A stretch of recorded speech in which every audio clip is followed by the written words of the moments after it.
So, mapagpalang gabi po sa ating lahat.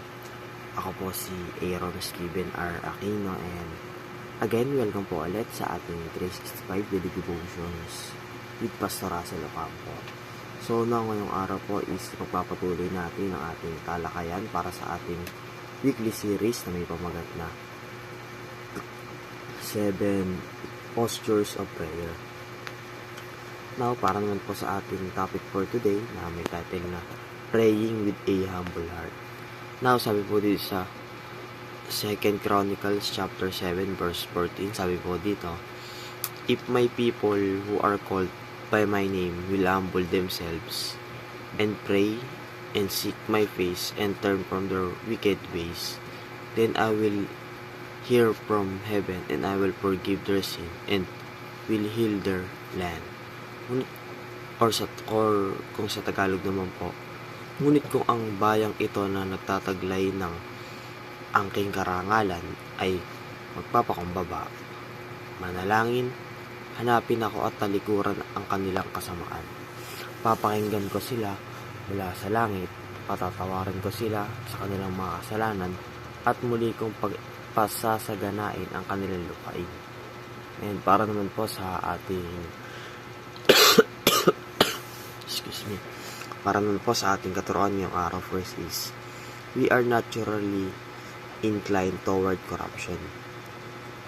So, tayo po mga tao, simula pa lang nung tayo isinilang, kumbaga, nakadikit na tayo mga tao sa kasalanan. Kaya nga sabi dito, we are naturally inclined toward corruption. So, kahit ano man gawin natin, napakahirap na, kumbaga, umiwas sa kasalanan kasi nandiyan na talaga yan kasabay ng pagdating natin dito mga tao. So, mas maganda po na ipag-pray natin kay Jesus yung mga ganitong bagay. Pangalawa naman is, we need humility and repentance. So, dahil nga hindi naman tayo perfect and we are naturally inclined toward corruption, kumbaga nakakagawa talaga tayo ng kasalanan sa ayaw at gusto natin or iwasan naman natin yung mga ganong bagay. Kaya mas maganda po na we need humility and repentance. Kumbaga sa harap po ng Diyos, magpakumbaba po tayo sa Kanya at the same time magrepent po tayo. Sabihin po natin yung mga nagagawa nating kasalanan at ipag-pray po natin ito sa Kanya. And lastly po sa ating katuroan ngayong araw is, God is willing to bless the nations. So, kumbaga, gusto rin ng Panginoon na kumbaga, i-bless yung bansa natin. But, first, we have to do something bago yun i-bless ni God. Which is, ito nga yung kailangan natin kumbaga, magpakumbaba and mag-repent doon sa ating mga kasalanan. And para naman po sa ating application ngayong araw first is, pray for the healing of our country. So, ipag-pray po natin kung yung nangyayaring problema sa ating bansa, lalo na nga po yung tinutukoy dito na corruption. And pangalawa naman is humbly repent before God.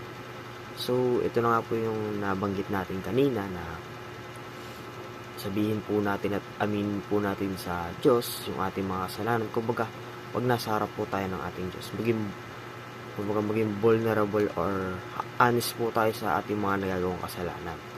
And lastly po sa ating application ngayong araw is, ask God to bless our country with godly leaders and godly people. So, hilingin po natin sa ating Panginoong Diyos na yung bansa natin ay magkaroon ng kumbaga godly na leader.